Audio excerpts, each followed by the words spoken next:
Puji Tuhan, haleluya, shalom kawan-kawan dikasih Tuhan Yesus. Kembali lagi dalam program kita Racing to Renungan Singkat Sabtu. Nah, dimana kita program ini akan merenungkan firman Tuhan secara singkat setiap hari Sabtu, ya kan. Nah, kawan-kawan, kita sudah berada di akhir bulan September, ya, nggak terasa sekali kita sudah ada di Sabtu ke-5 dari bulan September. Nah, bulan September ini dimana kita akan merenungkan firman Tuhan tentang hati. Nah, ini bagian yang kelima, bagian yang terakhir.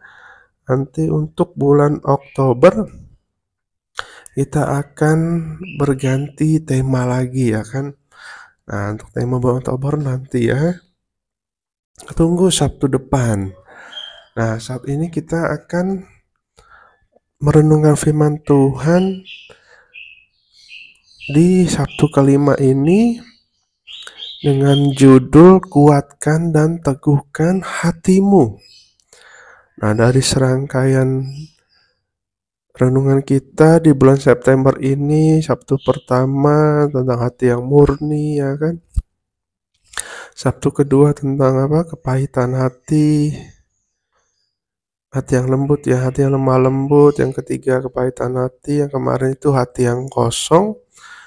Nah, sekarang kita pada kesimpulannya kita harus terus menguatkan dan meneguhkan hati kita, kawan-kawan, ya kan. Nah, sebelum itu mari kita bersatu di dalam doa.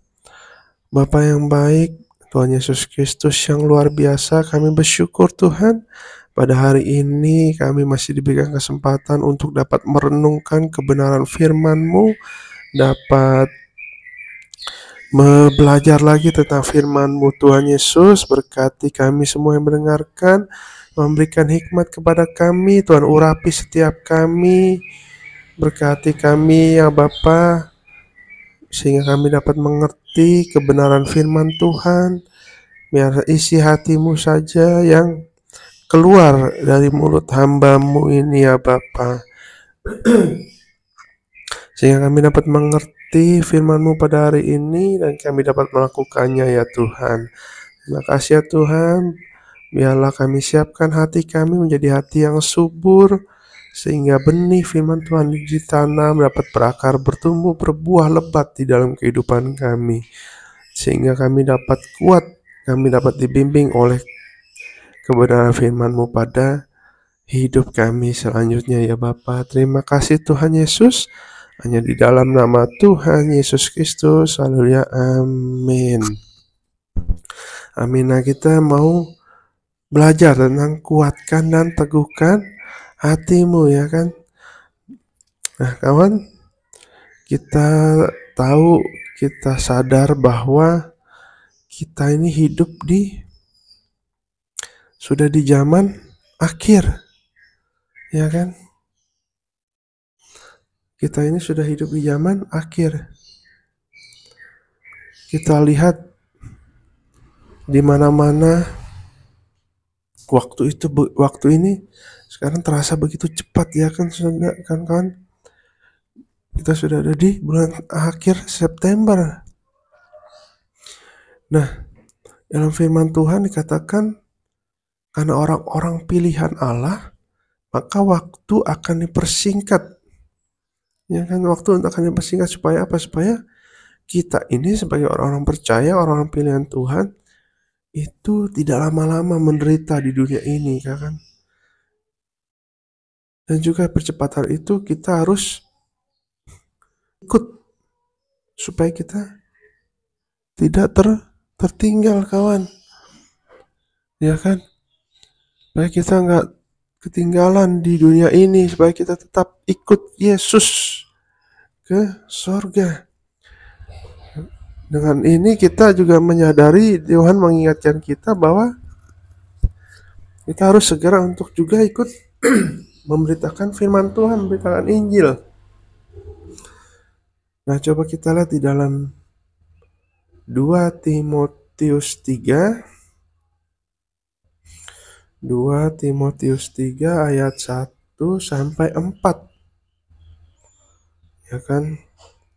2 Timotius 3 1 sampai 4 begini. Ketahuilah bahwa pada hari-hari terakhir akan datang masa yang sukar. Manusia akan mencintai dirinya sendiri dan menjadi hamba uang. Mereka akan membual dan menyombongkan diri. Mereka akan menjadi pemfitnah. Mereka akan berontak terhadap orang tua dan tidak tahu berterima kasih, tidak mempedulikan agama. Ayat 3, tidak tahu mengasihi, tidak mau berdamai, suka menjelekkan orang, tidak dapat mengekang diri, garang, tidak suka yang baik, suka mengkhianat, tidak berpikir panjang, berlagak tahu, lebih menuruti hawa nafsu daripada menuruti Allah. Ya ini semua kejadian pada hari-hari ini kan. Gimana kita makin hari makin sukar. Masa-masa yang sukar. Banyak orang yang mencintai dirinya sendiri, tidak peduli dengan orang lain. Yang penting saya senang, yang penting saya sukses, ya kan? Segala macam cara dihalalkan. Menjadi hamba uang, nggak sedikit orang yang menjadi hamba uang. Hamba uang apa artinya? Mengalahkan segala cara untuk mendapatkan uang. Uang itu menjadi tuannya, ya kan? Ada yang korupsi, demi uang bisa membunuh karakter orang, membunuh pikiran orang, membunuh hati orang, ya kan? Hanya untuk uang. Mereka akan membual, berbohong, menyombongkan diri, pamer harta sana sini. Oh, gue hebat, gue kaya gitu, ya kan? Menjadi pemfitnah. Banyak pemfitnah sekarang apalagi di media sosial. Wow, luar biasa sekarang, ya kan? Dosa itu dekat sekali sepertinya. Nah, kita tinggal ketak-ketik, tinggal posting, jadi deh bisa fitnah orang, tersebar di dunia maya, ya kan? Mereka akan berontak terhadap orang tua. Nah, banyak anak-anak sekarang makin kurang ajar sama orang tua, melawan orang tua. Ya kan, kalau zaman dulu mah masih takut. Sekarang anak-anak sama orang tua mau berani-berani, ya kan? Apa mah gitu, apa pak? Tidak tahu berterima kasih, tidak mempedulikan agama. Agama itu cuma sebagai apa? Kendaraan untuk memperoleh keinginannya sendiri. Kawan, hati-hati dengan zaman sekarang. Apa-apa bawa agama, ya kan? Ini sedikit bawa agama. Ada film orang Kristen, ya kan? Dibilang nggak sesuai dengan agamanya. Nah itu jadi dia nggak paham gitu, ya kan? Terus tidak tahu mengasihi, tidak mau berdamai, suka menjelek-jelekan orang, tidak dapat mengekang diri, garang, dan tidak suka yang baik. Atau suka mengkhianat, tidak berpikir panjang, berlagak tahu, lebih menuruti hawa nafsu daripada menuruti Allah. Nah ini ciri-ciri orang-orang di akhir zaman, kawan. Jadi kita pun harus berhati-hati sebagai orang percaya. Jangan sampai kita ikut-ikutan dengan dunia ini, dengan hal-hal seperti itu. Bahkan coba kita lihat di dalam Efesus 5 ayat 16. Efesus 5 ayat 16. Dan pergunakanlah waktu yang ada karena hari-hari ini adalah jahat. Selain sukar juga jahat, ya kan? Hari ini juga jahat. Orang-orang semakin jahat, ya kan? Nggak takut untuk dihukum. Ada begal, nggak segan-segan untuk membunuh korbannya. Bahkan ada orang yang karena tidak menghormati suaminya, tidak menghormati istrinya, mungkin anak-anaknya melawan terhadap orang tua, nggak segan-segan untuk langsung dibunuh. Begitu jahat, kawannya kan. Bahkan di Daniel 11 ayat 32. Daniel 11 ayat 32, dan orang-orang yang berlaku fasik terhadap perjanjian akan dibujuknya sampai murtad dengan kata-kata licin. Tetapi umat yang mengenal Allahnya akan tetap kuat dan akan bertindak. Lihat nih, di zaman apa? Dibujuk sampai murtad. Iblis itu nggak pernah menyerah, kawan. Dia nggak pernah kapok untuk menggoda kita, merayu kita, membujuk kita, ya kan, dengan kata-kata yang licin, dan kata-kata yang manis-manis. Udahlah, nggak usah ikut Tuhan, gitu ya kan. Buat apa pelayanan, gak ada untungnya, digaji aja enggak, gitu ya, dikasih PK juga enggak, buat apa pelayanan, gitu. Kawan, itu muslihat iblis. Kita melayani bukan karena uang, kita melayani bukan karena harta, ya kan. Kita melayani karena apa? Tuhan Yesus sudah begitu baik terhadap kita. Kasihnya luar biasa, pengampunannya, anugerahnya, kasih karunia-Nya buat kita. Oleh karena itu, kita melayani Tuhan karena Dia dulu ya sudah begitu baik terhadap kita. Bahkan kita membalasnya aja dengan pelayanan itu nggak ada apa-apanya, kawan. Paling nggak kan kita dapat berbuat sesuatu untuk Tuhan, iya kan? Ini pada nggak sama sekali. Hati-hati tuh tipu muslihat iblis. Jangan-jangan sampai dibujukin sampai murtad. Kita lihat aja sekarang banyak sekali orang-orang yang murtad menggadaikan Yesus. Karena apa? Karena pasangannya mau menikah misalkan, karena jabatan di kantor, karena uang, harta. Ini kita harus hati-hati, ya kan? Kita hidup di zaman akhir, udah lagi, makin hari makin jahat, makin hari makin sukar. Kan banyak pemurtatan. Hati-hati dengan serangan-serangan iblis. Bahkan saudara-saudara sepupu kita, ya kan, membuat iman kita goyah kadangkala. Saya pun di kantor seperti itu, kawan. Di kantor memang yang Kristen itu paling 2 orang, saya ada 1 orang lagi. Dan kebanyakan 1 orang itu di kantor saya sendiri. Dan mereka kadangkala nyinggung-nyinggung. Ayo dong, kita sholat, gitu ya kan. Wah, bahaya, kawan, ya kan. Tapi tenang, iman kita kuat, iman kita harus teguh. Bahkan kita harusnya berbalik untuk apa? Memberitakan Injil kepada mereka, memberikan teladan kepada mereka.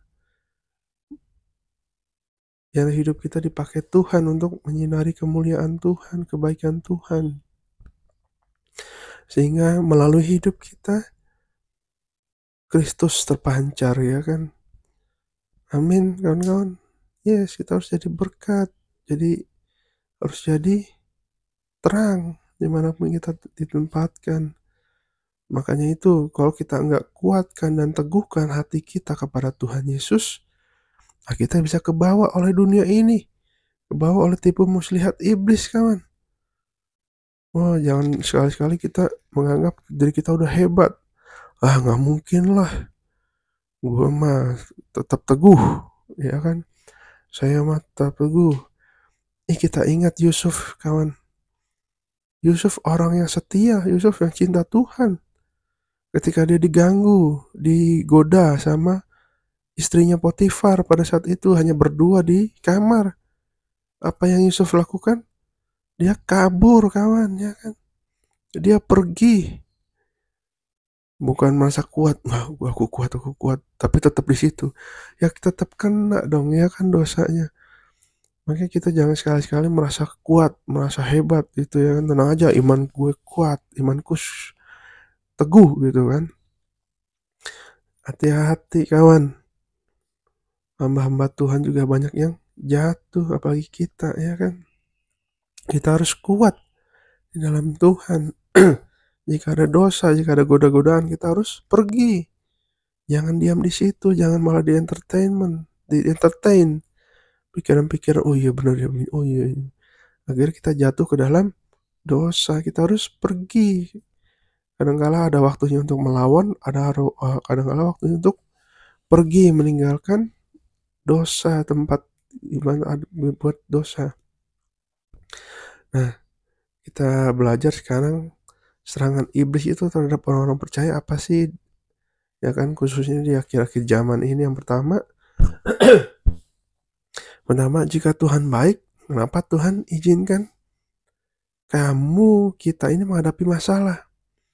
Nah, kadang-kala pikiran-pikiran itu ada ya kan, apalagi dari teman-teman kita, dari tetangga-tetangga yang kadang-kala bukan Kristen, yang bukan percaya Yesus, ngomong kan,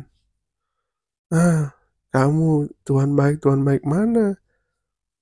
Kamu juga banyak masalah, ya kan? Kadang-kala pikiran-pikiran itu ada kan? Kadang-kala datang di pikiran, mana Tuhan? Kamu baik katanya. Tapi kamu masalah tuh bertubi-tubi. Lihat, itu hati-hati kan, itu tipu muslihat iblis. Kalau kawan-kawan gak mau punya masalah lagi, gampang ya kan. Tiduran aja ya, di 2x1 ya kan. Tutupin tanah, kelar masalah ya kan. Artinya apa? Selama kita hidup, kita pasti ada masalah. Bukannya Tuhan tidak baik ketika kita menghadapi masalah, justru dalam menghadapi masalah, Tuhan bisa menguji kita. Tuhan bisa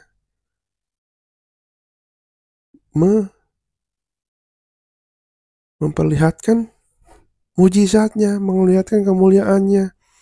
Karena dalam firman Tuhan bilang, di dalam kelemahanlah di dalam kelemahanmu lah kuasa Tuhan sempurna. Ya kan? Jadi ketika kita ada masalah atau dalam problema, kita ingat yang Paulus katakan. Paulus begitu luar biasa. Di dalam kelemahanlah kuasamu menjadi sempurna kawan. Nah, jadi kita harus menjadi kuat ketika dalam masalah. Kita percaya bahwa ada Tuhan yang akan menyelesaikan masalah kita. Jangan tertipu dengan serangan-serangan setan, dengan pikiran-pikiran, dengan tetangga-tetangga kita, mungkin orang-orang terdekat kita. Kita harus kuat. Justru dalam masalah, iman kita akan semakin meningkat jika kita lulus, ya kan? Karena kita akan melihat pengalaman dengan Tuhan yang luar biasa, yang dahsyat. Amin. Nah, yang kedua, serangannya apa aja? Yang kedua, kenapa Tuhan tidak menolong kamu? Ya kan, kali ini muncul ya kan, ketika banyak masalah, ketika ada persoalan, ketika kita terhimpit hutang misalkan, atau mungkin anak-anak kita kok kelihatannya nakal gitu ya kan, kecanduan game, rokok lagi, minum mabuk, apalagi narkoba. Aduh, kadang-kala kita berpikir, kenapa Tuhan tidak menolong? Kadang-kala dalam pekerjaan kok kayak sulit sekali, dalam usaha kok dagangan gak laku-laku gitu ya kan. Seakan-akan tuh Tuhan tidak menolong. Terus kita pertanyakan, Tuhan, di mana Engkau Tuhan? Kenapa Engkau tidak menolong aku? Iblis juga bilang, udahlah Tuhan gak akan nolong ya kan. Pikiran-pikiran itu muncul kan. Udah ngapain ikut Tuhan? Udahlah, sikat aja, gak usah jujur-jujur. Jujur lu gak laku ya kan. Jujur susah hidup katanya ya kan. Bohong-bohong dikit gak apa-apa lah, korupsi dikit. Ih kawan, itu hati-hati, itu suara setan, suara iblis. Apapun yang terjadi, kita harus kuat. Kita harus ngomong dalam hati kita bahwa enggak, jujur yang penting, melakukan firman Tuhan, melakukan kehendak Tuhan yang penting. Itu yang terbaik dalam hidup kita, dan Tuhan akan memberikan janji-janjinya. Amin. Kan? Mungkin kelihatannya Tuhan tidak menolong, tapi suatu saat waktunya Tuhan pasti kita akan melihat begitu luar biasanya Tuhan dalam kehidupan kita. Saya pun begitu kawan. Kadangkala sepertinya Tuhan tidak menolong, tapi ternyata pada saat Tuhan menolong, saya baru mengerti bahwa inilah waktunya Tuhan. Ya kan? Begitu banyak pengalaman-pengalaman bersama Tuhan kawan, yang tidak terpikirkan oleh saya, yang tidak timbul dalam hati, ya kan? Itu Tuhan berikan, Tuhan sediakan. Sampai kadang-kala saya tercengang-cengang, kagum gitu melihat kebaikan Tuhan dalam hidup saya. Nah yang ketiga, jangan iblis apa? Mungkin kamu itu bukan orang pilihan Tuhan. Jadi ngelihat ya, lihat pelayan-pelayan Tuhan, ya hamba-hamba Tuhan yang hebat-hebat gitu ya kan. Ada mungkin dikasih karunia untuk mengusir setan, untuk melepaskan orang dari kuasa-kuasa kegelapan. Ada juga orang yang bisa berdoa kesembuhan. Ada juga orang yang dikasih karunia sama Tuhan, jadi dia tahu persoalan kita dan didoakan tepat gitu ya kan, tanpa kita ngomong dia udah tahu. Terus di satu sisi kita sepertinya melayani Tuhan kok gini aja nggak bisa gitu ya kan, atau dalam pekerjaan kok kayaknya saya nggak bisa apa-apa gitu ya kan. Langsung pikiran, ya kamu itu bukan orang pilihan Tuhan, kamu itu orang gagal, kamu itu orang nggak berguna gitu. Wow, itu hati-hati, itu serangan iblis kawan. Kita ini orang pilihan Tuhan, kita harus yakinkan itu. Kenapa? Karena dalam firman Tuhan dikatakan kita ini orang-orang pilihan Tuhan. Orang pilihan Tuhan apa? Ketika kita percaya Yesus sebagai Tuhan dan Juru Selamat, itulah orang pilihan Tuhan. Kalau kita bukan orang pilihan Tuhan, ya mungkin aja kita sudah menjadi agama yang lain. Atau mungkin kita sudah murtad. Atau mungkin di antara kita menghujat Tuhan, ya kan? Mungkin di antara kita sudah tidak percaya Yesus. Ketika kita masih percaya Yesus, dan itu harus, ya kan? Ingat, tanamkan dalam hati kita, sekali Yesus selamanya Yesus. Jangan sampai kita karena tipu muslihat iblis, karena himpitan kehidupan, masalah keuangan apapun, kita menggadaikan Yesus, rugi kawan, ya kan? Rugi, kita tukar ya hidup yang kekal dengan hidup yang sementara, itu rugi. Kita yakinkan bahwa kita ini adalah orang-orang pilihan Tuhan. Jangan ragu, jangan bimbang. Yang keempat, apa serangan iblis yang keempat? Dosa kamu terlalu banyak. Sudah terlalu banyak, makanya Tuhan tidak bisa berbuat apa-apa dalam hidupmu. Kadang-kala kita lihat ya, orang begitu gampang ngejudge orang, yang menghakimi orang. Apalagi kalau ketika ada hamba Tuhan gitu ya, misalkan dia mati kecelakaan, tuh lihat tuh, pasti dosanya banyak tuh. Walaupun dia hamba Tuhan, tuh lihat tuh matinya mengenaskan gitu. Ih, kawan, jangan suka ngejudge seperti itu ya kan. Terus kita berpikir, waduh, berbuat dosa, dosamu terlalu banyak, makanya hidupmu gagal terus gitu ya kan. Terus gagal ya kan.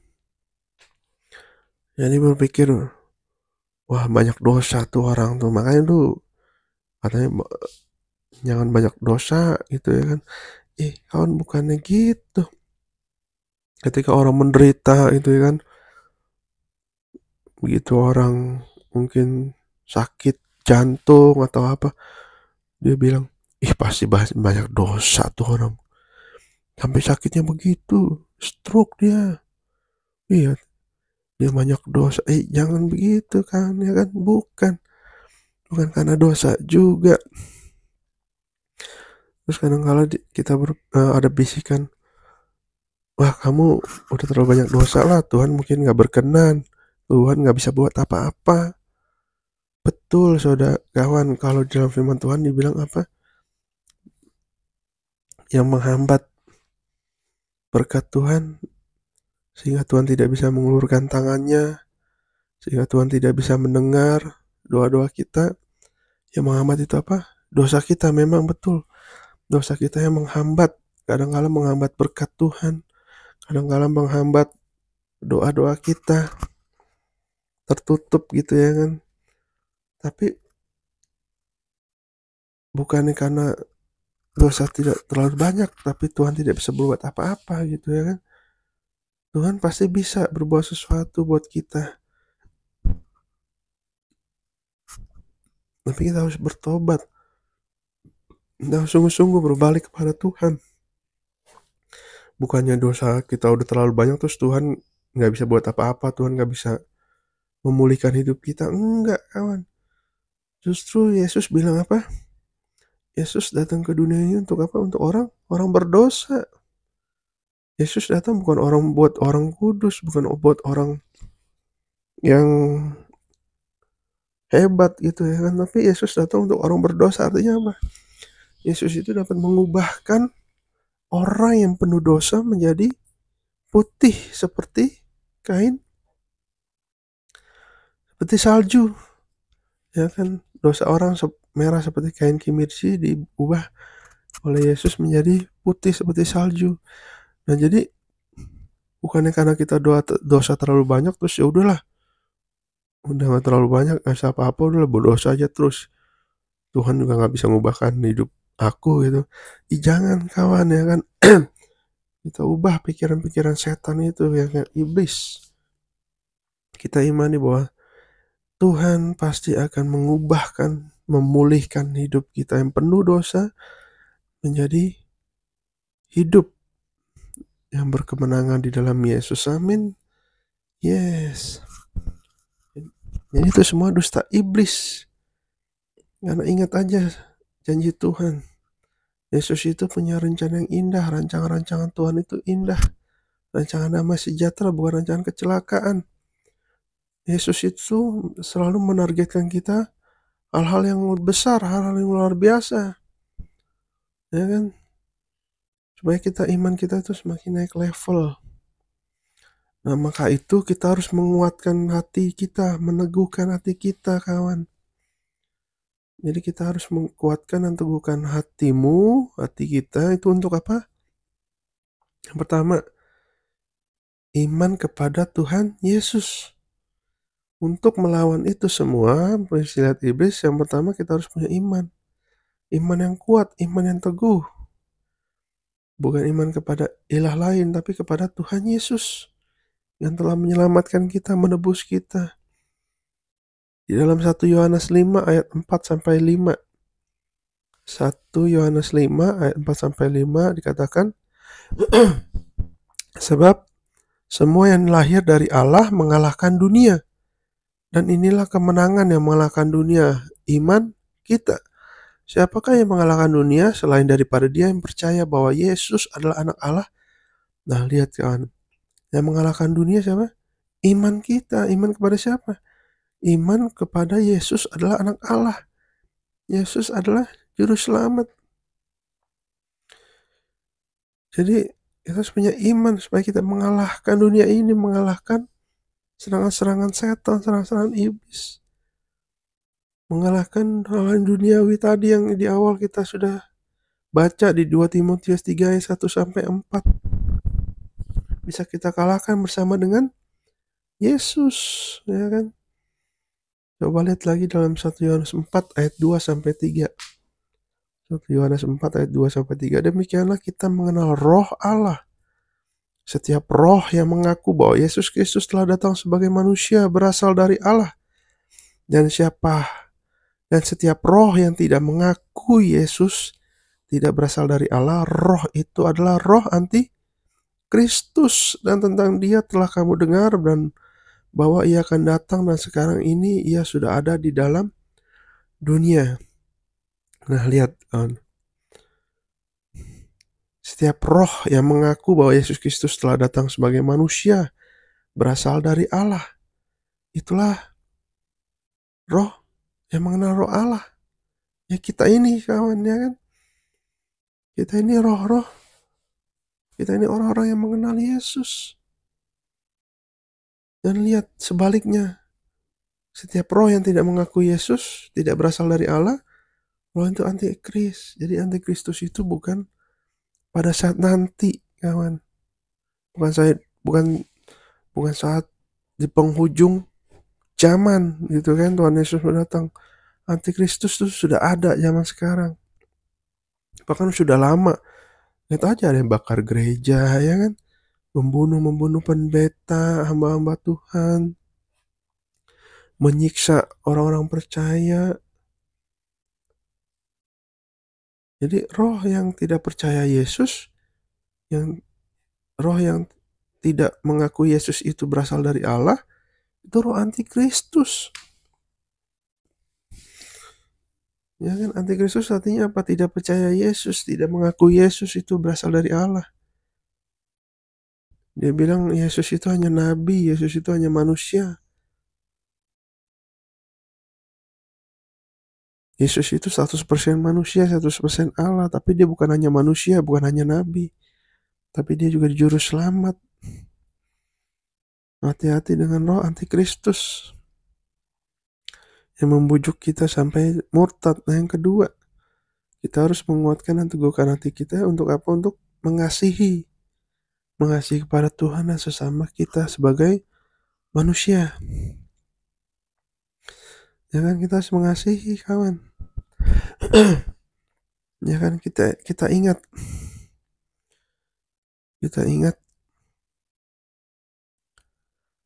di dalam Matius 25, ya kan, ayat 35 sampai 40. Di situ dijelaskan pada Yesus tentang mengasihi Tuhan, tentang melakukan untuk Tuhan. Kita ingat bahwa Tuhan menjawab murid-muridnya. Ya kan, jadi ketika aku lapar, jadi di sini dikatakan Yesus itu bilang bahwa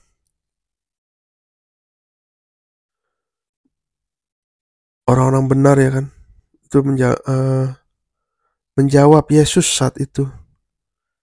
Dia bertanya, karena kan Yesus pertama bilang, ketika aku lapar, kamu memberi aku makan. Ketika aku haus, kamu memberi aku minum. Ketika aku orang asing, maka kamu memberikan aku tumpangan. Ketika aku telanjang, kamu memberikan aku pakaian. Ketika aku sakit, kamu melawat aku di dalam penjara mengunjungi aku. Maka orang-orang benar itu, orang yang bersama Yesus itu menjawab, nanya, Tuhan, bagaimana kami melihat engkau lapar dan kami memberi kau makan, dan haus memberikan kau minum, dan seterusnya gitu, ya kan. Maka Yesus menjawab, dan raja itu, ya, ini suatu perumpamaan, raja itu menjawab, aku berkata kepadamu, sungguhnya segala sesuatu yang kamu lakukan untuk salah seorang dari saudaraku yang paling hina ini, kamu telah melakukannya untuk aku. Jadi Yesus mengajarkan bahwa ketika ada kesulitan, ada orang yang kesulitan, kita harus bantu. Kita harus melakukan sesuatu, kawan. Karena di sini dibilang, sesungguhnya segala sesuatu yang kamu lakukan untuk salah seorang dari saudaraku, saudara kita siapa? Orang-orang sesama kita ya kan, sama manusia. Kamu malah melakukannya untuk aku. Jadi ketika kita mau melayani Tuhan, ya kita layani orang-orang yang sedang kesulitan, kita bantu. Apa yang kita bisa kita lakukan. Itu pun melayani Tuhan, kawan. Melayani Tuhan itu bukan hanya di gereja, di persekutuan, ya kan. Tapi di mana kita ditempatkan Tuhan, ada orang susah, kita melihat ada yang kekurangan, kita kasih, kita berikan yang terbaik. Itu juga melakukan untuk Tuhan. Jadi kita belajar mengasihi Tuhan dan sesama manusia. Ketika orang itu mengasihi Tuhan, yakin dan percaya deh, dia juga akan mengasihi orang yang sedang kesulitan. Dia juga akan mengasihi sesamanya, rekan kerjanya, saudaranya, orang tua, semuanya, tetangga. Lihat aja, kalau orang yang mengasihi Tuhan pasti dalam kehidupannya juga peduli dengan orang lain, mengasihi orang lain juga. Ya kan, karena itu dibilang sama saja melakukannya untuk Tuhan. Ya kan, maka di firman Tuhan yang lain dibilang lakukanlah segala sesuatu sama seperti untuk Tuhan. Gitu. Jadi ketika kita menyadari itu, jadi kita segala sesuatu melakukannya untuk Tuhan. Jadi kita melakukan yang terbaik sesuai firman Tuhan. Yang ketiga, kuatkan dan teguhkan kita untuk apa? Kesadaran kita kepada kasih karunia dan kehendak Allah. Kita harus menyadari kasih karunia itu ada di dalam hidup kita, dan kita harus melakukan kehendak Allah. Dalam 1 Petrus 2 ayat 19. 1 Petrus 2 ayat 19 dikatakan, sebab adalah Allah kasih karunia, jika seorang karena sadar akan melakukan kehendak Allah, menanggung penderitaan yang tidak harus ia tanggung. Jadi sebab kasih karunia. Jadi karena karunia, orang sadar akan kehendak Allah, menanggung penderitaan yang tidak harus ia tanggung. Nah lihat kawan, jika ada orang yang seperti itu ya kan, seperti Yesus, dia menderita, harusnya kita yang menderita, tapi Yesus yang nanggung.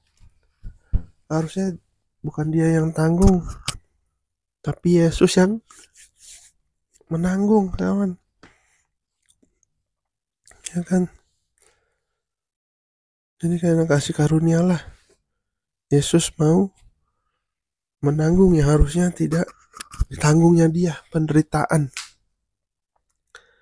Gitu kawan, ya kan? Sama seperti kita harus menjadi orang yang empati, bukan yang hanya simpati. Kalau simpati itu cuman merasa kasihan, kasihan lo, dia nggak punya tangan, nggak punya kaki, kasihan lo, dia nggak, hidupnya seorang diri, yatim piatu gitu ya kan. Tapi orang yang empati, orang yang mau ikut membantu, menanggung penderitaan yang dia tanggung, yang harusnya kita tidak tanggung, tapi kita tanggung. Misalkan kasih uang, kasih perhatian, kasih makan, membantu dia mungkin dalam sesuatu, melakukan sesuatu. Nah itu, jadi kita harus menjadi orang yang empati, yang membantu, ikut membantu juga, jangan hanya kasihan-kasihan aja ya kan. Jadi yang ketiga, kita harus sadar bahwa ada kasih karunia, dan kita harus melakukan kehendak Allah supaya kita mengalahkan yang dunia itu tadi. Nah yang keempat, yang terakhir, bersukacita karena kita itu mengambil bagian dalam Kristus. 1 Petrus 4 ayat 13. 1 Petrus 4 ayat 13, sebaliknya bersukacitalah sesuai dengan bagian yang kamu dapat dalam penderitaan Kristus, supaya kamu juga beroleh bergembira dan bersukacita pada waktu ia menyatakan kemuliaannya.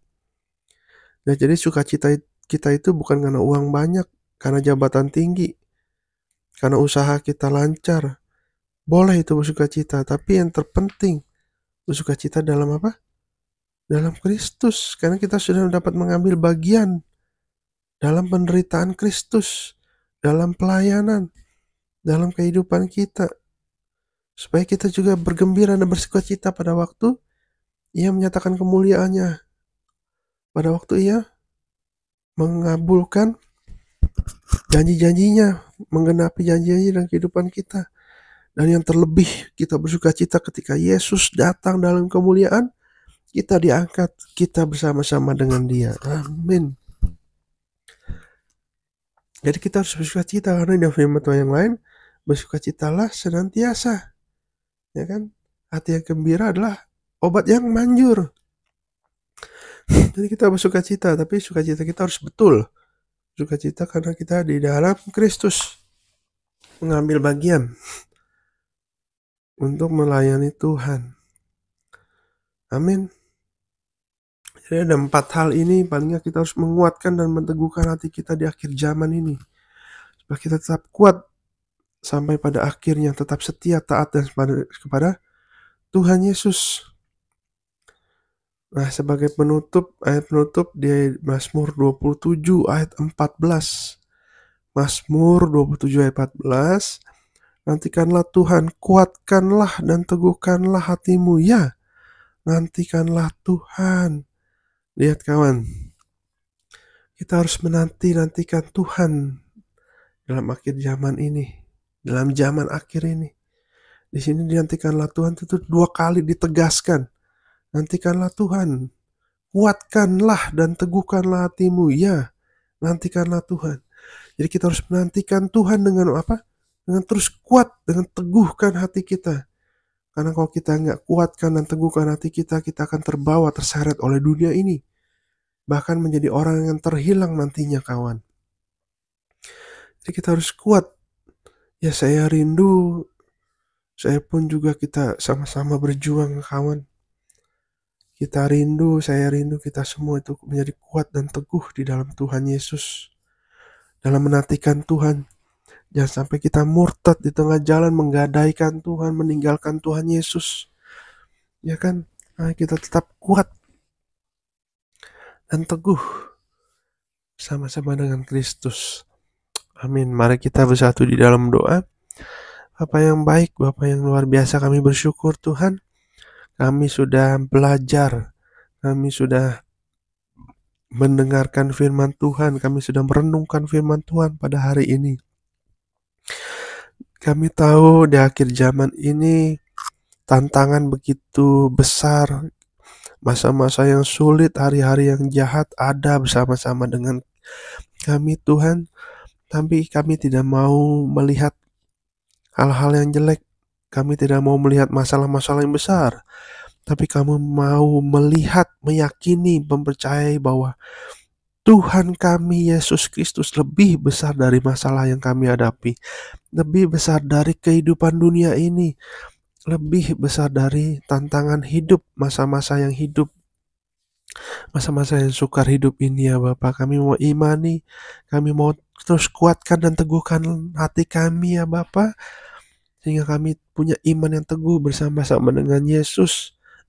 Kami sadar kasih karunia yang kau berikan buat hidup kami, kuasa yang kau berikan hidup kami. Dan kami juga mau mengerti melakukan kehendak-Mu dalam kehidupan kami ya Bapa. Dan kami mau terus untuk mengasihi Engkau Tuhan dengan segenap hati kami, dengan mengasihi sesama kami dengan sepenuh hatinya. Dan kami juga mau bersukacita karena kami ada di dalam Kristus Yesus. Haleluya. Terima kasih Tuhan. Biarlah setiap kami rindu untuk kami terus kuat dan kami terus teguh, supaya kami tidak terbawa oleh arus dunia ini, oleh tipu-tipu muslihat iblis. Bahkan kami tidak mau dibujuk oleh orang-orang yang dipakai iblis, dipakai setan untuk membujuk kami menjadi murtad, menjadi menjauh dari Kristus, menggadaikan Yesus. Biarlah iman kami kuat, biarlah di dalam hati kami berkata, sekali Yesus, selamanya Yesus. Sehingga iman kami tidak goyah sekalipun ya Bapa. Terima kasih Tuhan. lewat pembelajaran perenungan firman Tuhan ini, yang program-program Racing to ini Tuhan memberkati ya Bapa, sehingga setiap kami makin kuat, iman kami makin sungguh-sungguh di dalam Engkau.